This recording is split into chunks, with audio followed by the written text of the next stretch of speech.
A great pleasure it is to welcome the team from Pinnacle and Microsoft to this edition of What's Next, and we're going to unpack some incredible solutions that Microsoft brings to the table. AI very much topical at the moment, and yeah, it's incredible when you think about what you can do today using Microsoft products. Now, John Press is the Sales and Marketing Executive within Microsoft Device and Partner Solutions business in South Africa. Michelle Olivier is the Microsoft Product Manager at Pinnacle.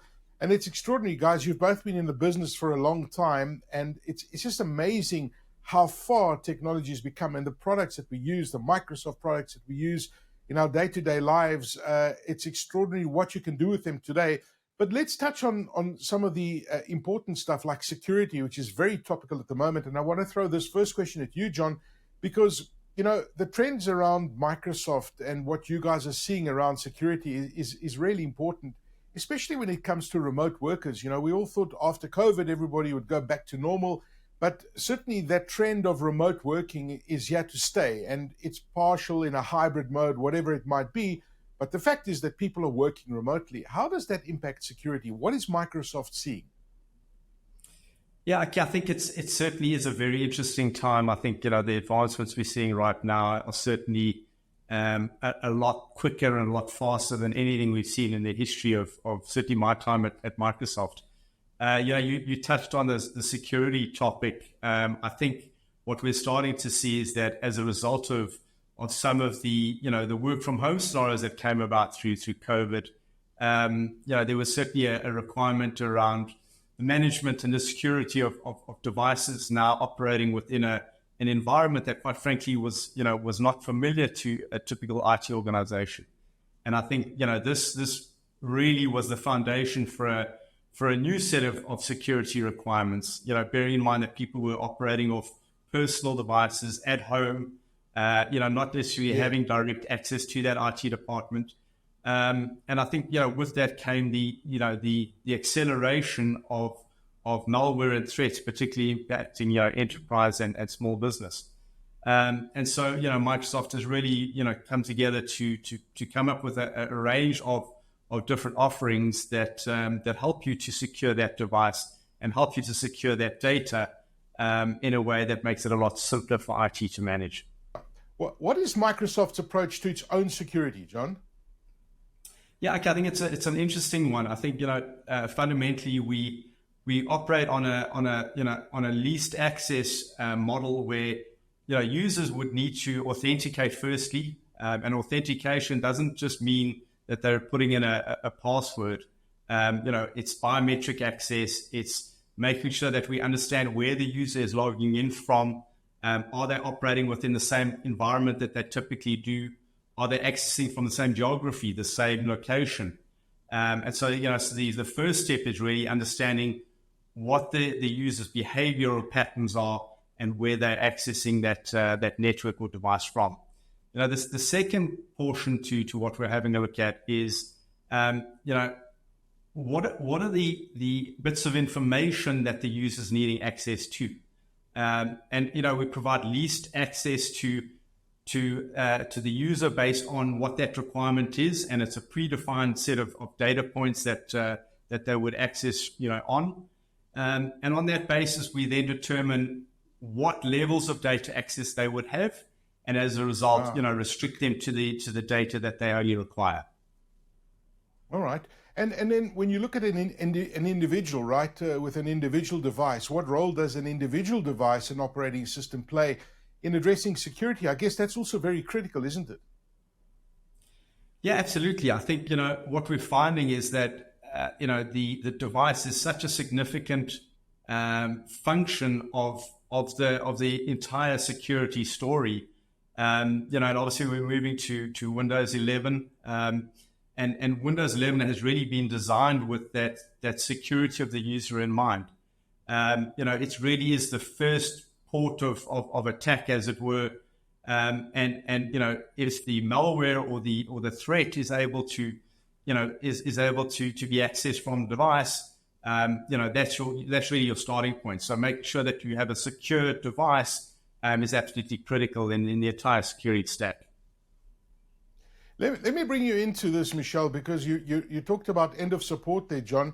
the Windows 10, lots of talk around end of support. When does Windows 10 reach its end of support? When should we start panicking? So we should actually mark our calendar because the clock is ticking. So as of today, we have 575 days to Windows 10 end of support, which is 14th of October, 2025. 14th of October 2025. So it's just in a year and a half's time. That's when Windows 10 end of support comes. Okay, that's an important milestone. I mean, what are the implications of Windows 10 reaching its end of support? I guess that you're not going to get support, and there's also going to be some security issues around it, I imagine. What does that mean? Correct. So why that is so critical. So earlier this year, there was an article released on Engineering News about in the total Africa footprint, South Africa was 42% of malware threats, ransomware, and hacking. That's a massive footprint if you look at the entire Africa continent. So South Africa was highest. So it's critical that all of us, start having Windows 10 end of support and Windows 11 upgrade discussions with our customers now.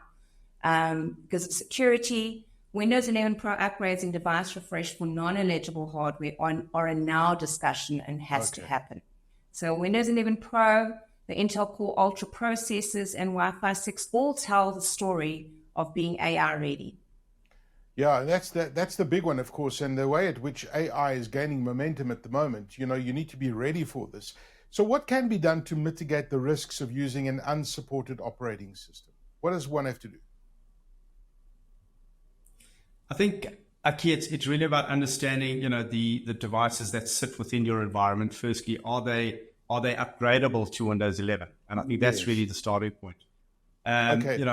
Provided those devices are upgradable and they meet the minimum requirements and minimum spec of Windows 11, I think the next step is really making sure that those upgrades are being made, and if not, that the new devices and the new Windows 11 ready devices are being deployed within the business. Yeah. I think interestingly, we don't have very much time. To Michelle's point, if we're thinking about October 2025, typically what we see is that around a 300 user organization can take well over 400 days to make these changes. And so, the clock is ticking. We don't have a lot of time in terms of meeting those requirements of end of support. And I think, what we're trying to avoid as well is that the industry is expecting a big rush towards that end of support date. And really, the warning is not to wait until the last minute, because we do expect a backlog of supply from the various PC OEMs at that point, in which case, you'll be left without the necessary security checks in place. Sure, that's such a good point. The 400-day mark, it's not something that you can do in 3 months. You need to prepare yourself for it. You need to make sure you got the right hardware, et cetera, et cetera. And Windows 11 is amazing. I've been using it, and I just love what it's got built into it. And I love the AI and all of the stuff that we're going to unpack in a moment. But John, when you look at Windows 11, if you compare it to Windows 10, what has changed and what makes it better for users? I think, the first thing I would say is that as much as there's a number of feature and productivity benefits that come with Windows 11, I would start by saying that, the principle behind it was to make it as seamless a transition as possible. So, we wanted to make sure that your applications from Windows 10 run on Windows 11. So that was a fundamental requirement of the development. And, secondly, I would say that there are a number of things that have been integrated from a productivity standpoint to make it easier to navigate the operating system. So small little details like elevating, where the mute button is when you're on a conference call, to the taskbar. It's small little additions like this that have really sort of enhanced how we use our PC. And again, coming back to the era of sort of remote work, these functions and features are really important. But I think the most important is really, the security and manageability aspects. And we touched on security briefly earlier. From a manageability point of view, the ability to remotely deploy devices, through products like Autopilot is a big deal. I'll give you an example. I recently picked up a new PC from our IT department. They hadn't so much as provisioned that device. I got it home, I put in my login credentials, and everything was pushed down, to me via the web. So, the idea that an IT department can now remotely manage and deploy devices frees up a lot of time for them to do other things and other elements of IT management. So that functionality certainly sets 11 apart from 10 in quite a significant way. Yeah, no, and I love some of the suggestions that Microsoft took from users themselves, who said, we want this back, we want that back, and on top of all of those improvements you discussed, those are all there, and it just makes that whole workflow a lot easier, I find. AI is very much topical at the moment, and Windows 11 is designed around AI. So how is AI used in Windows 11 to offer improved functionality, John? Yeah, I think, again, AI is going to be the cornerstone of all the feature enhancements, and it's something that you're going to see as becoming very pervasive across Windows. And it's not just in Windows. You're going to see, AI coming into play in the form of Copilot, which is, Microsoft's digital assistant, running across applications like Word, PowerPoint, Excel, etc. And it won't end there. I think, the whole concept of Copilot is that it's your digital assistant, and that, regardless of where you are on a Windows device, Copilot will play a role in assisting you to carry out a lot of those functions. And so it goes beyond sort of the large language models and, what people would be familiar with from a ChatGPT point of view, and moves into an area where it's accessing your data, your files, your content, to come up with, really intelligent solutions that make your day-to-day work much easier. Michelle, what do you love the most about Windows 11? In terms of the functionality on Windows 10, what are your favorite features? Everyone's different, right? And I love asking this question to different people, and it's just how you use it as a user. So what are your favorite features of Windows 11? So I've been lucky to play around with Copilot on Windows 11. And for me, the best features are summarize. When you have those long Teams meetings at the end, you need to, remember what are the action points. So you ask for the action points, you ask for summarize. When you send emails, then it tells you that's a little bit rude. Maybe you would like to rephrase that a little bit. Or you get those emails, everybody gets them, I know I do often, where someone sends you 3 months worth of mail trail and says, please help see below. And you have to read through 3 months worth of emails to figure out what you're meant to do to assist. So that for me is critical, because that saves so much time. Something that would probably take you about 45 minutes to figure out takes you not even 11 minutes, and you've resolved the issue. So for me, that is great. That falls under that. How do you claw back time? How do you become more productive? And that's what I love about it. Yeah, listen, the Copilot is amazing. The more people that I'm hearing using it and really getting that functionality and understanding the functionality and unlocking the value, because it's such a powerful tool. But for those who are hearing the word, well, those who have been falling asleep and not paying attention to what's been happening around us, John, tell us about what is Copilot firstly. Tell us about Copilot, because that for me is Microsoft's incredible product of the last few years. So what is Copilot? How do you explain Copilot to someone you meet in a lift for the first time? Yeah, it's an interesting one, Aki, because to your point, sort of AI is not something entirely new. I think the fundamental difference between, Copilot and something like a ChatGPT is that Copilot sits, on top of your applications, on top of your data, to provide insights and assistance in many of your day-to-day tasks. And I'll give you a couple of examples. So, if you're looking to draft a marketing plan, simply by going into a Word document, you're able to put the topic of the marketing plan that you're looking to create, adding in details and context to what you're creating is really important. But the interesting part is that it's not simply going onto the internet and pulling down, some information based on a topic, a theme, or a brand. It's going into your documentation. So if you've got notes that you made around a particular topic, you can ingest those notes, you can ingest that information, and it'll use that as context to creating that marketing plan. So there's a level of intelligence here that comes into play that goes way beyond just a simple, chat function. You are able to utilize, again, your data, your contacts, your information, whether it be from notes, Word documents, or PowerPoint presentations, to come up with content that really gives you a good starting point on creating some of these documents. Well, at the end of the day, context is everything, right? I mean, you can get AI to do anything that you want, but once it's got that information to work off in your own environment, it makes it different. And I guess that's one of the big differences of Copilot, and that's why it's different to ChatGPT, right? Yeah, that's right. I think we call it the graph, and the graph is really taking a combination of what sits within your Microsoft 365 account, whether it be your meetings, your contacts, your documents, and your data, and infusing that with content from the internet, and that's really where the magic starts to happen. Yeah. And can one use Copilot right now? I know it was in a beta mode for a while, and I'm hearing a lot of people using it. It's an add-on license. Can you use it right now? Aki, it is available, and I think it's really important to understand that there's many variants in the Copilot offering.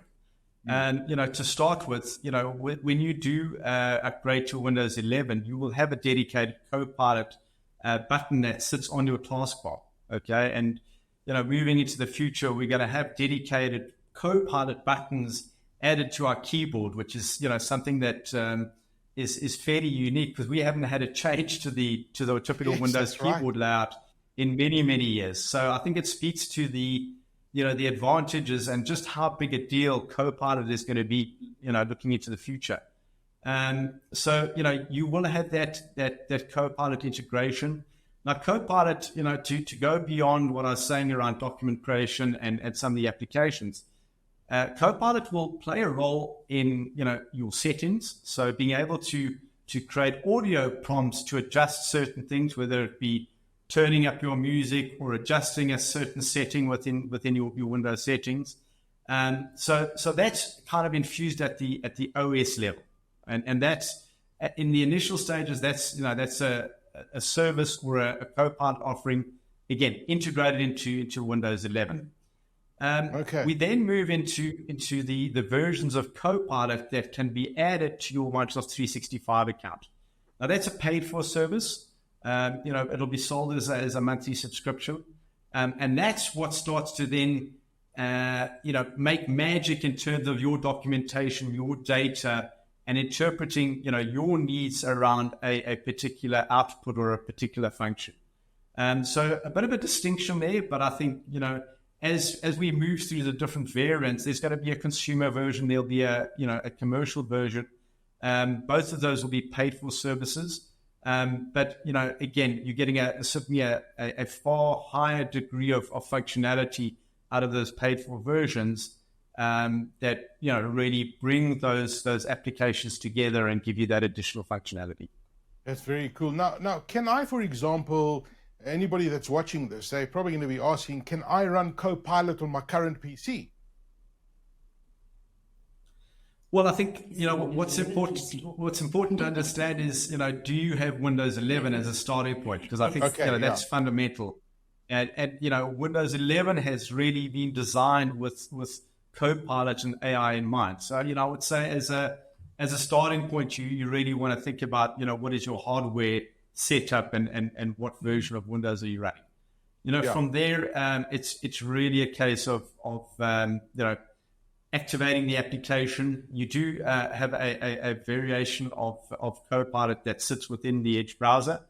And again, I think that speaks to the work that's been done around search and and really providing you with a far more intelligent search experience. Again, enabled by Copilot in the back end. So, John, Copilot is amazing. I mean, I've used the built-in one into the browser, etc., etc. I'm using, for example, Business Standard on an enterprise level. So it's the basic business product of Microsoft that I pay my monthly fee. But as a small business, I'm not as big as the banks, for example, who've got thousands of licenses, and I know that Microsoft's got a complex licensing system. So how do I get Copilot? How does the average person get Copilot? Can they get Copilot? How does it all work? If somebody's listening to this and says, I want Copilot right now. Yeah, Aki, good question. I think, if you're a cloud user, a Microsoft cloud user, and you have a Microsoft 365 Business Standard as your M365 product, and that's what you're currently using, provided it's a cloud SKU and not one of our what we call full package product, perpetual SKUs. In other words, it's a cloud offering with cloud storage, etc.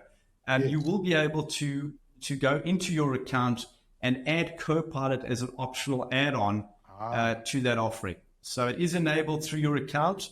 If you are an enterprise user, obviously then I would suggest that you connect with your partner of choice, and they would then be able to enable that within the tenant that you happen to subscribe to. And then what about home users? Can they also use, if they've got Office 365, for example, the lowest version of Office 365? Can you still get Copilot on that? Absolutely. So there will be a consumer user version that will be made available. We're just waiting for final details around the pricing and when that's going to be released to consumers. But absolutely, that is on the roadmap, and we expect to see that shortly.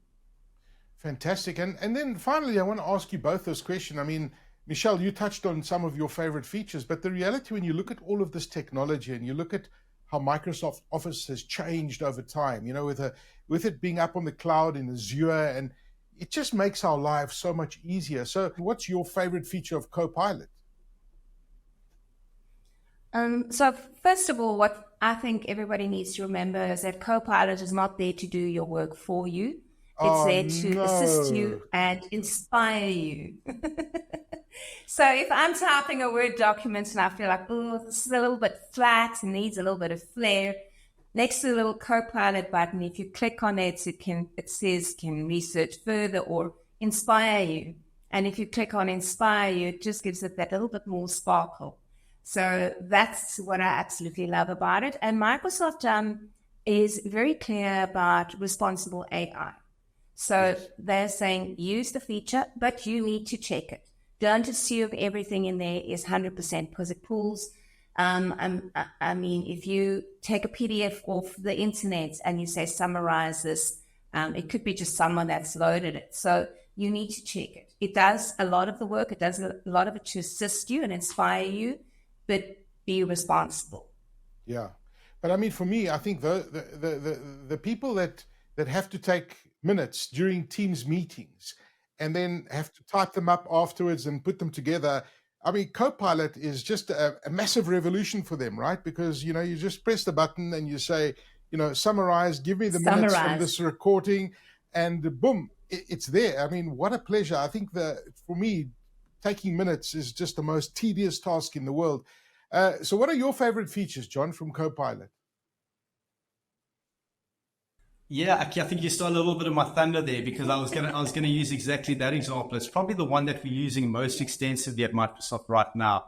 The fact that it's taking a transcript now of the meetings that we choose to record. But more importantly, the outputs from those meetings is really what's, where the value lies. So, the transcript is taken. The summary notes will be published from that meeting. And any actions assigned to individuals will be highlighted by Copilot. So even if you're not in the meeting and something was mentioned in terms of something that you need to follow up on, again, this is where that Copilot having access to to the users within a particular organization. It's intelligent enough to know that, John Press wasn't in that meeting, but there's a follow-up action. We need to notify John, and I'll get an email to say that there was an action for you in that meeting, and here it is with the link back to that particular transcript or that section of that meeting. So a massive time saver. I think, one of the things that we have seen through COVID is that this sort of remote meeting overload has certainly been a big theme. And we certainly can't be at two meetings at the same time, although sometimes we try. This allows us to now, decline the less important meetings, but still have a sense of exactly what happened within that meeting. Wow, super exciting times, and who knows how far this is going to go, because it's extraordinary how far we've gone already with all of this, and I think that it's so difficult to keep up with all of these changes, and I think that by in the next few years, if we continue at this pace, you actually just cannot imagine or try and picture what it's going to look like in the future. But it's certainly very exciting, and the technology is making our lives a lot easier, as you've heard from John and Michelle. And a big thank you to John Press, the Sales and Marketing Executive within Microsoft Device and Partner Solutions business in South Africa. Michelle Olivier is the Microsoft Product Manager at Pinnacle. Thank you so much to both of you for joining me and unpacking the importance of Windows 11 and Copilot, and of course that countdown of shifting from Windows 10 to Windows 11, what it means to businesses. Start the process right now if you're watching this. Thank you, both of you, for joining me. Thank you, Aki. Thank you. Aki, it's you good. Thank you very much.